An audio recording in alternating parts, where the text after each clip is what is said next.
This Family Life News podcast is made possible by the support of listeners like you. It's the Noon Report from Family Life, bringing a Christian worldview to what's happening in New York, Pennsylvania, across the country, and around the world. Weather with Kevin Williams, plus special features and reports with the Family Life News team. Now, here's what's happening. Good afternoon. Welcome to the broadcast. Sweeping new tariffs took effect on 90 nations overnight. The tax for doing business with us is now at levels not seen in almost 100 years. Business analyst Jill Schlesinger says these tariffs could trigger a price spike on everything from computers to cars and food to furniture. The impact of these tariffs could be felt towards the end of this year as certain tariff-related goods could see an increase in price levels. The Yale Budget Lab predicts the average American family will pay $2,400 more because of the tariffs. NBC's Christine Romans. Now is when we'll start to see the real big choices that companies have to make, how much of this they're going to eat, how much they're going to pass on to consumers, and what kind of effect we're going to see when we go to the grocery store. President Trump defends the tariffs, arguing they will level the playing field when it comes to trade and bring billions into the U.S. Treasury. Mr. Trump could meet face-to-face as soon as next week with Russian ruler Vladimir Putin. This as the U.S. prepares more sanctions on Moscow. It is to pressure the Kremlin to wind down the war in Ukraine. There's a very good chance that we could be ending the end of that road. That road was long and continues to be long. If the get-together does happen, it would mark the first presidential sit-down between the U.S. and Russia since 2021. That was just 8 months before Russia invaded Ukraine, sparking the worst war on the European continent since World War II.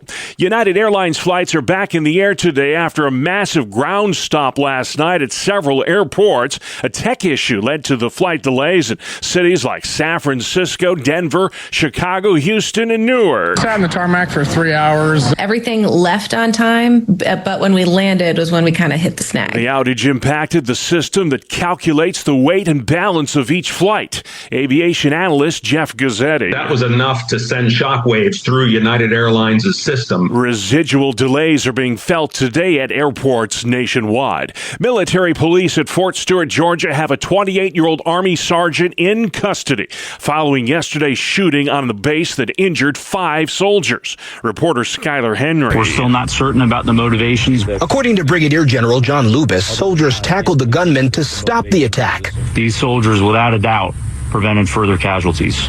The 5 wounded soldiers were transported to a hospital on base.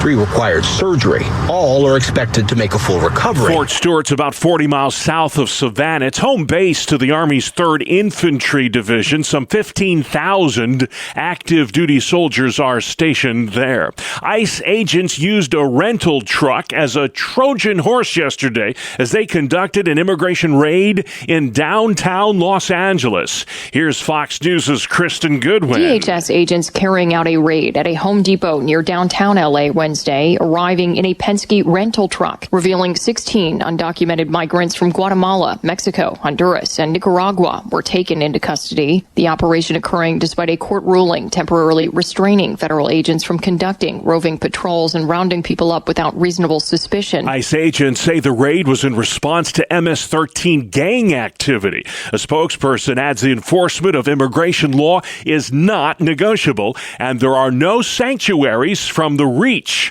of the federal government. Texas Governor Greg Abbott escalating the fight against Democratic lawmakers in his state who have fled the state to block a vote on a Republican-led gerrymandering effort. Mark Mayfield has the latest. Abbott has filed a lawsuit targeting a lawmaker he calls the ringleader and is asking the Texas Supreme Court to remove him.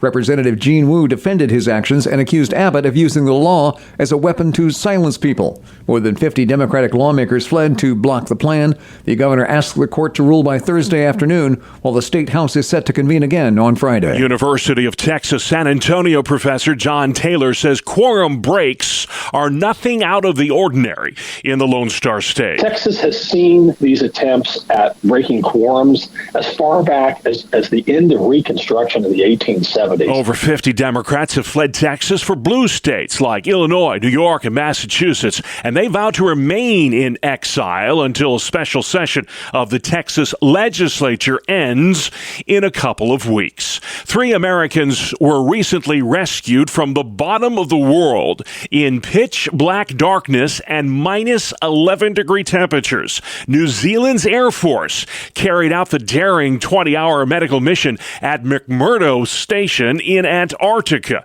It is the middle of the winter there, and flights to Antarctica are especially difficult this time of year. Well, history will be made in Atlanta this weekend. This one chopped foul, and that one is called by the third base umpire, Jen Powell. Jen Powell will become the first woman to ump a regular season Major League Baseball game during Saturday's Marlins-Braves doubleheader.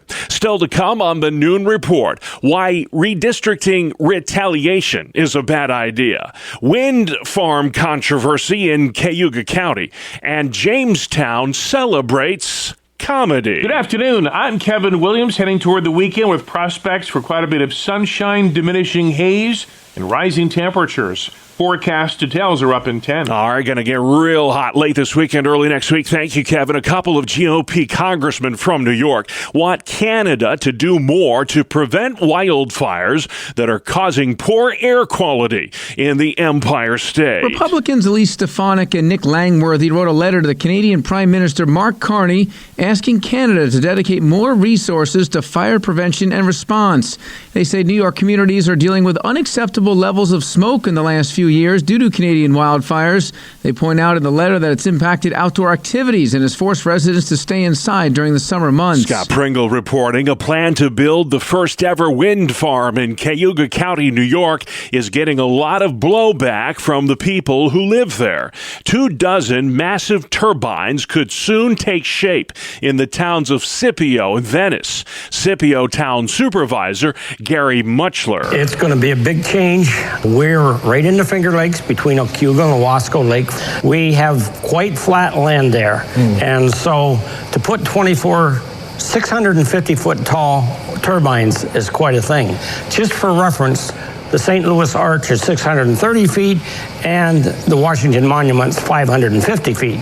So these are monsters. Last night, a public hearing was held at the Hilton Garden Inn in Auburn on that proposed large-scale wind farm project. A drug company owned by billionaire sports mogul Mark Cuban is partnering with Pennsylvania-based Giant Eagle grocery stores to make medications more affordable.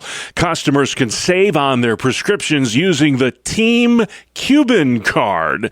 Starting tomorrow, shoppers across Giant Eagle's 5-state network can use that card to fill prescriptions without insurance. The lingering impact of an abuse scandal is forcing more fiscal belt-tightening by the Buffalo Catholic Diocese. It is laying off more than 20% of its workforce. Family Life's Mark Webster. Yeah, as part of the Buffalo Diocese 5-year Chapter 11 restructuring process, they've slashed a dozen more staffers from the 75 remaining at the Buffalo Catholic Center. Those affected will still be paid through the end of this month and have health benefits through the end of September. Remaining staff will also move to a 4-day work week next month, have fewer paid holidays, and part-timers won't get any paid holidays. The staff will also be moving to a different building because their current offices are up for sale. Mark Webster, Family Life News. Thank you, Mark. A Center County, Pennsylvania man facing 5 years behind bars for threatening President Trump on social media. 22-year-old Jacob Buckley of Port Matilda made the threat on TikTok just a few days before Trump's second inauguration. The case was investigated by the Secret Service. Good government groups in New York say redistricting retaliation is a bad idea. Governor Hochul is threatening to do just that in light of what's happening in Texas right now. Rachel Foss is with the group Reinvent Albany. We fundamentally don't think that New York is going to save American democracy by gerrymandering. Blair Horner with NYPIRG, the New York Public Interest Research Group. An eye for an eye leaves the world blind. Both Horner and Foss say gerrymandering is a task best left for independent observers, not politicians. We believe that redistricting is about the public not about the political parties. If districts are intentionally drawn to favor one party or another, that means that there's a one side loses, and that's New York voters. The good government groups argue the focus should be on citizen representation, not which political party benefits from redistricting. The Pennsylvania Turnpike Commission's approved hundreds of thousands of dollars in pay raises for its top executives. The executive salaries are funded by revenue taken from tolling. The tolls on the Turnpike have gone up every year the past 17 years. The CEO of the Turnpike Commission received the highest raise of more than $86,000, and that boosts his yearly income to just shy of $350,000. Over a dozen suspects are accused in a vehicle title washing scheme. It happened recently in Pennsylvania. What's that all about? Well, here's Family Life's Brian Query. 13 people are facing charges in a $1 million vehicle title washing scheme involving luxury cars brought from Florida to Pennsylvania. The case began after a suspicious Porsche sale at a Carlisle dealership. Attorney General Dave Sunday says fake documents were used at notaries in Berks, Dauphin, and Lehigh counties to fraudulently obtain clean titles for high-end vehicles like Porsches and Land Rovers. They allegedly sold the cars at dealerships, auctions, and online. The group's leader, Anthony Troncoso, and his son Brandon are accused of running the operation, which spanned multiple states. Brian Query, Family Life News. Thank you, Brian. New York police reminding motorists it's illegal to drive vehicles where the window tint blocks more than 30% of the light from the outside. Rochester cop James Thurk telling Spectrum News dark tint poses safety risks. We're running into a lot of people that are tinting their entire windshield. That is illegal. You can't do that. It's like driving with sunglasses on. It's not safe at night. It's not safe in inclement weather. And we're running into a lot of accidents, especially pedestrian struck in the city, and one of those contributing factors are a dark tinted windshield where the driver has impaired vision. Dark tint also creates a risk during traffic stops because cops cannot see inside the vehicle. Tint also prevents drivers from making eye contact with each other, which is key to navigating intersections. There are medical exemptions to the window tint law. You can pick one of those exemptions up at your local DMV. Big names and even bigger laughs are in Jamestown, New York this weekend as the National Comedy Center hosts its annual Lucille Ball Comedy Festival. Museum spokeswoman Journey Gunderson. Bring a friend, bring somebody of another generation and laugh together. There's no better way to connect, and there's no better regional vacation than to go to something that has been called the Cooperstown of comedy. The festival marks the birthday of comedic legend Lucille Ball, who was born in the Jamestown suburb of Celeron in 1911. Actor Bill Murray, talk show host Jon Stewart, and the head writer for Saturday Night Live will all be featured at this year's festival. A baseball team from Venezuela that qualified for the Little League World Series will be able to play next week. The team's been granted a national exemption to enter the U.S. with the help of Pennsylvania Senator Dave McCormick and Secretary of State Marco Rubio. Senator McCormick says he's thrilled that the Venezuelans are able to participate in what he calls a timeless Pennsylvania tradition. The Little League World Series begins August 13th in South Williamsport. We've got more sports next. It's the 2-minute drill on the Family Life Noon Report. Good afternoon, I'm Randy Snavely. Bob, the Yankees' losing streak is over, thanks in part to Paul Goldschmidt. Goldie broke open a tie game with the go-ahead pinch hit solo home run in the 7th inning, 3-2 the final. Newly acquired David Bednar picked up the save. The woes for the Mets continued as they were swept by the Guardians. In the series finale, Cleveland won at 4-1, and to make matters even more humbling, Gavin Williams no-hit the not-so-amazons until the 9th inning. when Juan Soto broke up that no-no with a solo home run. The Mets have now dropped 4 in a row in 8 of their last 9. The Phillies were going for a sweep in their series against the Orioles, but it did not happen. Baltimore got the better of them in this one, 5-1. Trey Turner pretty much the lone bright spot for Philly. He went 3 for 4 with a single, double, triple, and the Phils' lone RBI. The Pirates held the lead heading into the 8th inning, but Matt Chapman tied the game with a sac fly, and then the Giants won it in the 9th on a Dominic Smith RBI double. 4-2 the final. Talk about an onslaught. This runaway freight train that is known as the Toronto Blue Jays just annihilated the Rockies in Colorado 20-1. Vladimir Guerrero Jr., 4 hits on the long ball. Davis Schneider went deep twice. Bo Bichette and Ernie Clement also hit home runs. The Rockies are very happy to see this train leaving the station. Toronto has 63 hits and 45 runs in the 3-game set. The 63 hits, a major league record.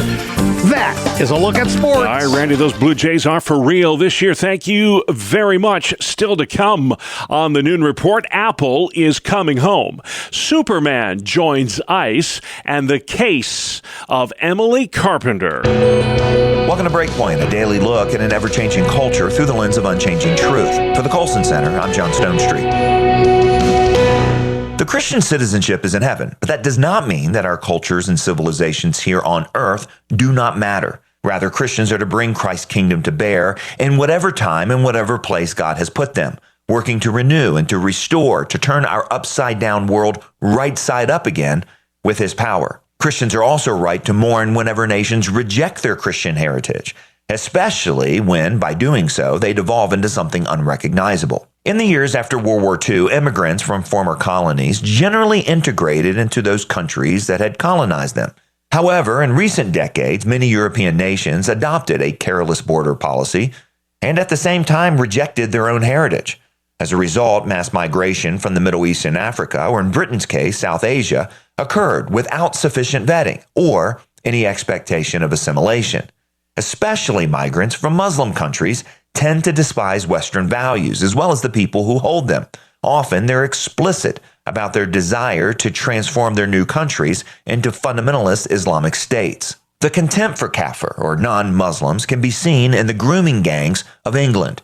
Since the early 2000s, hundreds of thousands of British girls have been raped, trafficked, and abused, some as young as 11. For over 2 decades now, the UK has been more interested in protecting the reputation of the immigrant community than protecting English girls who were being abused. Part of this story is that British elites long ago succumbed to the progressive takedown of national identity. Thus, there's very little interest in protecting or preserving Western civilization there. And since Western culture is a product of Christianity, that has to be rejected as well. And rejecting Christianity will mean losing those cultural goods that depend on Christian values, like freedom of speech and religion, civil equality, universal human rights, and a host of other things that the West has long taken for granted. Now, whether or not the West can or should be saved is not clear, either from history or from Scripture.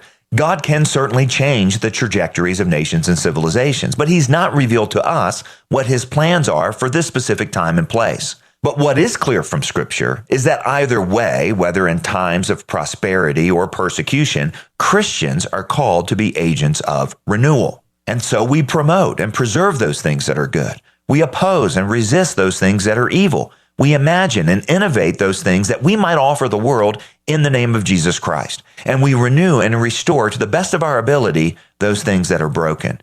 As we do these things, perhaps the Western tradition might be saved. Perhaps it won't. As T.S. Eliot said, for us, there's only the trying. The rest is none of our business. For the Colson Center, I'm John Stonestreet with Breakpoint. Thank you, John. Outside we go, Mr. Kevin Williams.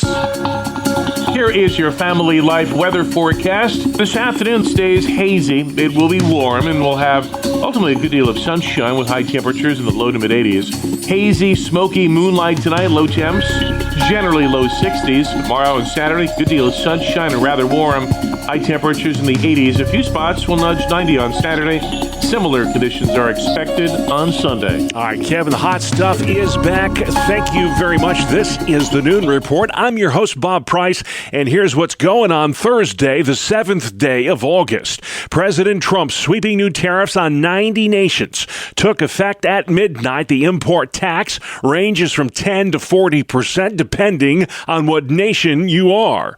Reporter Lucas Tomlinson. These import taxes will reach a level not seen in this country in nearly a century. Americans can expect to pay an average of 18% more for imported goods. Treasury Secretary Scott Bessent on what the goal of these tariffs is exactly. We are trying to rebalance trade in America's favor. Experts predict U.S. consumers will start to feel the effects of the tariffs around the holidays. Apple is investing an additional $100 billion in the U.S. economy. This is the largest investment Apple has ever made. President Trump says it's all part of bringing American manufacturing back home. We're doing everything possible to make this the best place on earth to build a factory or grow businesses. That includes slapping 100% tariffs on chips and semiconductors not made in America. If you're building in the United States or have committed to build, without question committed to build in the United States, there will be no charge. The president hopes the Apple investment will return more high-tech jobs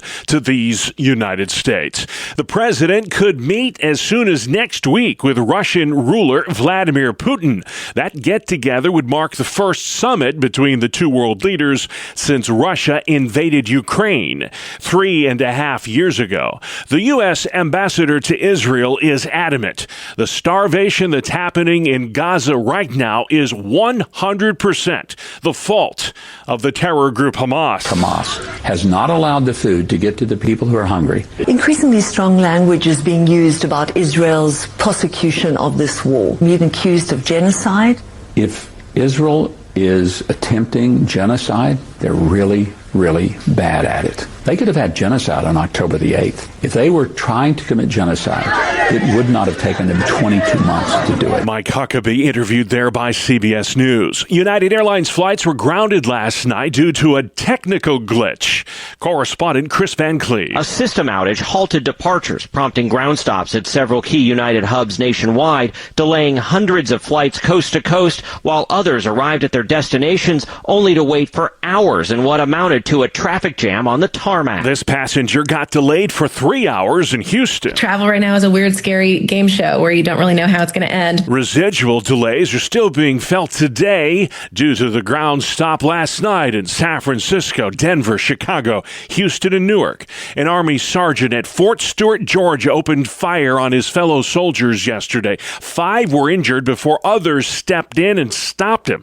Fox's Jessica Rosenthal. Sergeant Cornelius Radford is in custody. The weapon used appears to be a handgun not issued by the military. Radford is in pretrial confinement awaiting a charging decision. The motive was not immediately clear. Radford's been arrested before earlier this year, in fact, due to driving under the influence. Fort Stewart is home to the Army's 3rd Infantry Division. Superman is joining ICE. Former TV Superman Dean Cain's enlisted in immigration enforcement. Cain became famous in the 1990s when he starred in Lois and Clark, The New Adventures of Superman. Wednesday night, Cain revealed on Fox News that he has signed up with Immigration and Customs Enforcement to help carry out the Trump administration's mass deportation of immigrants in the U.S. He told host Jesse Waters that he's already a sworn deputy sheriff and a reserve police officer and will be sworn in now as an ICE agent ASAP. I'm Tammy Trujillo. Mel Gibson's long-awaited sequel to the 2004 film The Passion of the Christ is now in development. The Resurrection of the Christ will be released in 2027 in 2 parts. Part 1 will come out on Good Friday. Part 2 will debut 40 days later on Ascension Day.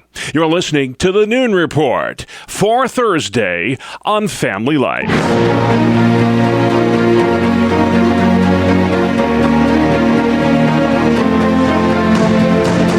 This is Faith Under Fire. We take you straight to the voices on the front lines of religious battlegrounds. I'm news anchor Sarah Harnish, and with me today, photographer Emily Carpenter. We're talking religious freedom. We get a 2-for-1 today, Emily, because also with you is Alliance Defending Freedom attorney Brian Neihart. This story is pretty close to our heart because you're from the Elmira, New York area, right, Emily? That's correct, yep. It's not often that we have an Alliance Defending Freedom story right in our backyard, but that's where this one is. And the state of New York is going to be paying $225,000 in attorney's fees after you sued them over a state law that would have forced you to photograph same-sex weddings. It is a very rare win for religious freedom in the Empire State. Emily, can you tell me what happened? We're so thankful to have just had a victory passed down from the judge coming out of a 4-year-long legal battle that was pretty brutal and pretty uncomfortable, but something that I felt was worth the cost. Ultimately, I am a Christian wedding photographer and just felt like I wanted to be able to operate my business in line with my religious convictions and create artwork that was consistent with biblical beliefs. And so to me, moving forward with this legal battle and now coming out on the other side of it with a victory feels incredible. You were facing severe threats in New York. Can you tell me what you were up against? What would have happened if you had lost? Yeah, so New York State has what's called public accommodations law, and that put me in jeopardy of hundreds of thousands of dollars worth of fines, jail time, closure of my business. Ultimately, it felt like my options were violate my faith or close down my business. They felt that they could compel my speech and force me to promote messages that I disagreed with. The court ruled, consistent with the Supreme Court case that came out about 2 years ago, that governments cannot use these kinds of laws to compel a creative professional like Emily to create and promote messages that violate their religious beliefs. And in Emily's case, the court followed that same approach and said it is now beyond dispute. Courts around the country are continuing to recognize that the First Amendment is violated when governments compel speech and that these kinds of laws cannot be used to trump our First Amendment rights. How does somebody go from photographing a wedding to ending up in a courtroom with New York State on the other side of it? How did this play out? Honestly, it's something I never thought would be my story, and yet here we are. It actually all started back in college. I had a very dear family friend who identifies as part of the gay community and had asked me to photograph his wedding. That really sent me on this larger trajectory of, oh my goodness, I'm going to continue getting these inquiries. And once I incorporated my business in 2019 and was continually getting more inquiries, it created a lot of anxiety. I don't know what my rights are. I don't know where this leaves me. I wanted to be able to run my business in a way where I could honor my religious convictions. What incredible bravery and courage on your part, because you just opened the door for all the other Christian businesses behind you. It changed the game. Most people wouldn't sit through years of litigation to stand up to one of the most blue states in America.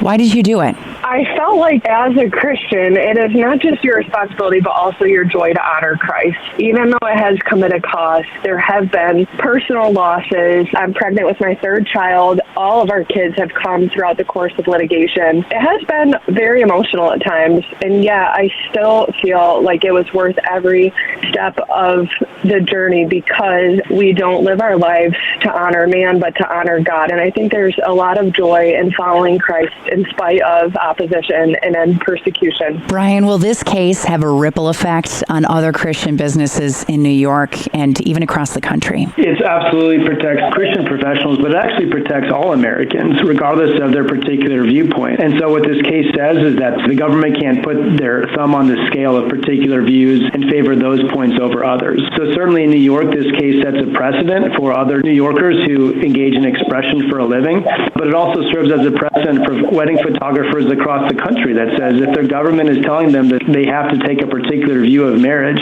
the government is in violation of the First Amendment. And you mentioned the $225,000 attorney's fees that goes to Alliance Defending Freedom in this case. These types of violations come at a cost to governments, and that's one of the things also that was important to us in seeking the fees was to show that it comes at a cost to governments when they violate the First Amendment. So we're thankful that the court sided with Emily and sided with the American people to demonstrate that they are free to express ideas consistent consistent with their own views, not the views that the government holds. Emily, what's next for you? Well, most imminently, I will be having a baby. But once that passes next month, I am so excited to really put my foot to the pedal with my business and actually confidently put my business out there, because it has been this 10th season of not knowing where the other shoe was going to drop. I never would have foreseen that my trajectory would be one of a legal battle, and yet I felt that this is the hill that I was going to die on. This was something that God organically dropped in my lap, and so I think you have to hold the line somewhere. Sometimes taking the first step is the hardest part,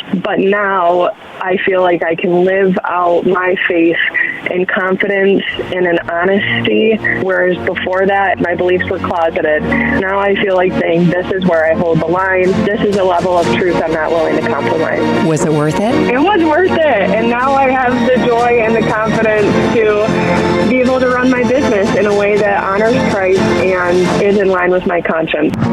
Learn more at adflegal.org. Thank you very much, Sarah. The name of the program, Faith Under Fire. It comes your way Thursdays during the Noon Report or online anytime. Apple Podcasts, Spotify, YouTube, and FamilyLife.org. Good afternoon. Here is your Family Life regional weather forecast. Well, we've got the makings for some warm weather as we head on into the weekend. The haziness still with us today will be diminishing, and the rain chances will be slim. We've got sunshine expected over the weekend, and that sunshine will carry us into early next week. For this afternoon, though, it stays hazy. It will be warm, and we'll have ultimately a good deal of sunshine with high temperatures in the low to mid-80s. Hazy, smoky moonlight tonight, low temps. Generally low 60s. Tomorrow and Saturday, good deal of sunshine and rather warm. High temperatures in the 80s. A few spots will nudge 90 on Saturday. Similar conditions are expected on Sunday. Okie doke. Thank you, Kevin. Finally at noon, supersized boat for sale. If you're in the market for a new yacht, we've got one for you, but you'd better pony up because it ain't cheap. Correspondent Michael Toscano says this yacht is being auctioned off by the U.S. government. The graceful vessel was owned by a Russian billionaire until it was seized in 2022 in U.S. sanctions over Ukraine. Not just anyone's bid will be accepted, though. You need at least $500 million in net worth and be willing to put down a $10 million deposit. Expensive, sure, but it does come with futuristic jetpacks. Yeah, how about that? The auction closes September 10th, so get your bids in. This 348-foot-long luxury yacht also boasts a pool, a gym, a helipad, a jacuzzi, a spa, a beauty salon, and 8 guest rooms. And that's our world, the world we live in. Thursday, the 7th day of August. I'm Bob Price. Family Life News. You've been listening to the Noon Report, heard weekdays on Family Life. Thank you for listening.